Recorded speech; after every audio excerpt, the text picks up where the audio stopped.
जहां एक तरफ रूस 11 परमाणु बॉम्बर्स की तैनाती कर रहे हैं तो वहीं दूसरी तरफ ये कह रहे हैं कि भारत और चीन ने समझाया था। जहां एक तरफ ये सब कुछ चल रहा है तो वहीं दूसरी तरफ भारत ने समंदर में दागनी शुरू कर दी है मिसाइलें, और इससे सबसे ज्यादा खौफ खा रहा है पाकिस्तान और चीन। जानेंगे क्या है सेकेंड स्ट्राइक कैपेबिलिटी जिससे डर गया है चीन भी पाकिस्तान भी। आइए जानते हैं इन खबरों को विस्तार से। सैटेलाइट की तस्वीरें आजकल यूक्रेन को और नाटो देशों को चिंता में डाल रही है। यूक्रेन को नाटो में शामिल करना एकमात्र बहाना था। अमेरिका चाहता था रूस के साथ यूक्रेन भिड़ जाए और रूस भी कमजोर हो जाए। यूक्रेन तबाह हो जाता है तो अमेरिका को कोई मतलब नहीं है, लेकिन अब दुनिया उसके नजदीक पहुंचती जा रही है।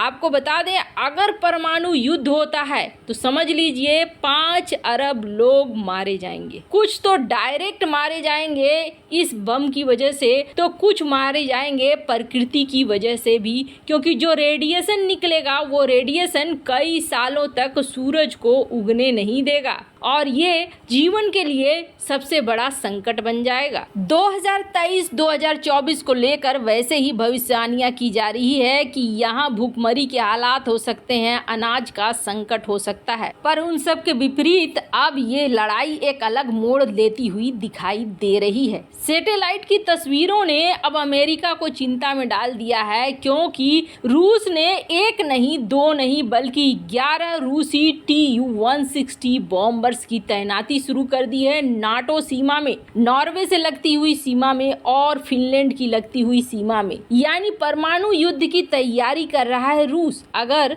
रूस के सामने ऑप्शन ही नहीं छोड़ा जाएगा तो आखिरकार रूस ऐसी हरकत कर ही देगा, और वैसे ही हालात बनते नजर आ रहे हैं, क्योंकि अभी भी नाटो ये कह रहा है कि हम रूस को छोड़ेंगे नहीं अगर ऐसा कुछ होता है तो। हालांकि यूरोपीय देशों के बीच मतभेद बढ़ गए हैं, इसलिए ये युद्ध रुक सकता है, पर बहुत सारी चीजें अभी भी अमेरिका के हाथ में है। पर इसी क्रम में रूसी राष्ट्रपति व्लादिमीर पुतिन ने एक बहुत बड़ी बात कह दी है। जिस तरह से तैयारियां चल रही है, पुतिन ने साफ कहा है कि इस युद्ध में अगर नाटो की एंट्री होती है तो ये एंट्री एक तबाही लेकर आएगी और कुछ नहीं। वहीं बेलारूस ने भी इस बात को साफ किया है कि परमाणु युद्ध हुआ तो सिर्फ यूक्रेन तबाह होगा, ऐसा नहीं है, दुनिया के कई देश तबाह होंगे। और ये सच भी है। अगर चीन भारत जैसी आबादी वाले देश में इस तरह का कुछ भी होता है तो समझ लीजिए एक बहुत बड़ी जनता इसमें मारी जाएगी। पर हालात सुधरने के नाम अभी नहीं ले रहे हैं। इन सब घटनाक्रम के बीच पुतिन ने एक बार फिर संदेश दिया। पुतिन ने कहा कि भारत और चीन दोनों मेरे रणनीतिक साझेदार हैं, बहुत अच्छे दोस्त हैं, और इन्होंने शुरू से मुझे यही कहा कि बातचीत करो, बातचीत करके हल करो। वैसे आपको बता दें, एससीओ मीटिंग में पीएम मोदी ने पुतिन के सामने इस बात को कहा था कि ये समय युद्ध का नहीं है, युद्ध नहीं लड़ा जाना चाहिए, और ये दुनिया भर के मीडिया में हेडलाइंस भी बनी थी।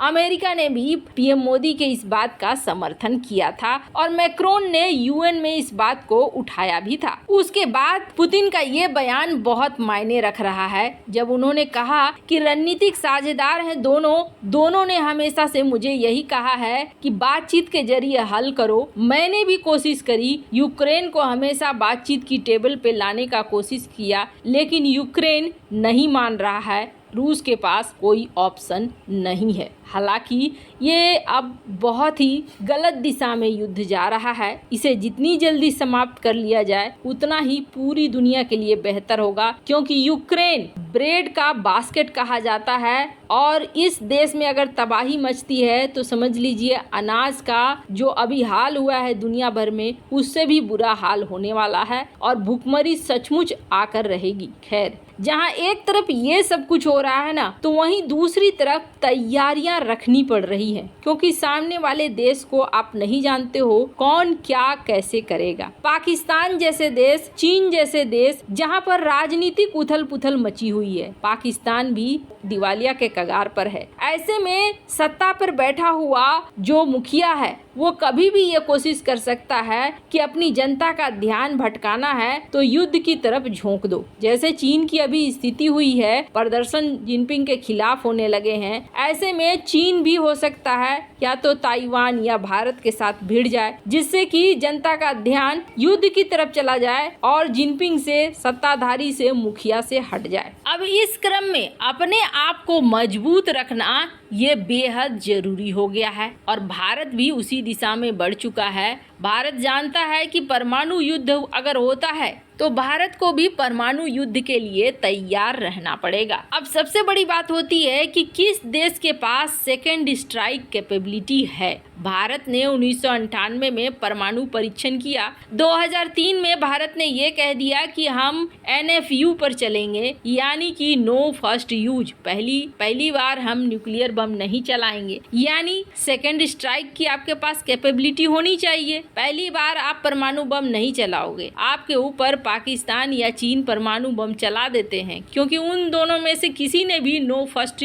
यूज नीति को नहीं अपनाया है। हालांकि चीन कभी कभी ये इस बात को कहता है कि वो पहले इस्तेमाल नहीं करेगा, पर आधिकारिक घोषणा में अभी भी ये चीज बाकी है। अगर ये देश हमला कर देते हैं तो क्या आप दूसरा हमला कर पाओगे? अब जब भी युद्ध होगा, दुनिया का वो परमाणु संपन्न देश यही कोशिश करेगा कि इसके परमाणु भंडार को खत्म कर दो, परमाणु हथियारों का जो जखीरा है उसी को टारगेट बना लो। अगर ऐसा हो जाता है तो ये तो खुद ही तबाह हो जाएगा, अपने लोगों को बचाएगा, अपने आप को संभालेगा, पर हमला कर पाएगा ये खुद ही इस स्थिति में ही नहीं रहेगा। जैसे कि नागासाकी, हिरोशिमा में बम गिरा दिए गए। हालांकि जापान के पास उस वक्त न्यूक्लियर बम था नहीं, जापान इसका जवाब दे नहीं सकता था, पर अगर होता तो वो सेकेंड स्ट्राइक कैपेबिलिटी उसके पास होनी चाहिए। क्या है सेकेंड स्ट्राइक कैपेबिलिटी? मतलब अगर दुश्मन देश ने हमला किया है तो उसके बाद हम दूसरा हमला करेंगे, इतना जबरदस्त करेंगे कि सामने वाला तबाह हो जाएगा। सामने वाले देश में ये डर रहेगा